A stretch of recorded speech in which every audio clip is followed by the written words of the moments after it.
ഇന്ന് മലപ്പുറം ജില്ലയിലുള്ള എല്ലാ ഇന്റർലോക്കിന്റെ കമ്പനികളും സൂചനാ പണിമുടക്ക് നടത്തി കളക്ടറേറ്റ് മാർച്ചിന് പോയതായിരുന്നു. നമുക്ക് ഇന്ന് കളക്ടറേറ്റ് മാർച്ചിന്റെ കാരണം നമുക്ക് കോറി മെറ്റീരിയൽസ് ലഭിക്കാത്തത് മൂലം നമ്മുടെ ബിസിനസ്, നമ്മുടെ ഈ ഒരു വ്യവസായ മേഖല വലിയൊരു പ്രതിസന്ധി. ഞങ്ങളുടെ വ്യവസായങ്ങൾ അടഞ്ഞുപോയി ഇരിക്കുകയാണ്. ഞങ്ങൾ പല ലോണുകൾ എടുത്തുകൊണ്ടാണ് ഈ വ്യവസായങ്ങൾ സ്ഥാപിച്ചിട്ടുള്ളത്. ഞങ്ങൾക്ക് ഒരുപാട് ബാധ്യതകളുണ്ട്, ഈ സമൂഹത്തോട് ബാധ്യതയുണ്ട്.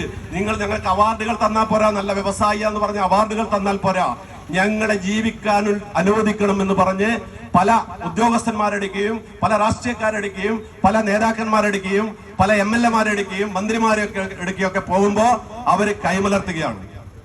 അവർ പറയുന്നത് എന്താണെന്നറിയോ? ഈ വ്യവസായവുമായി ബന്ധപ്പെട്ട ആളുകൾ ഉൾപ്പെടെ എല്ലാവരും സർക്കാരിന് നികുതി കൊടുക്കുന്നവർ.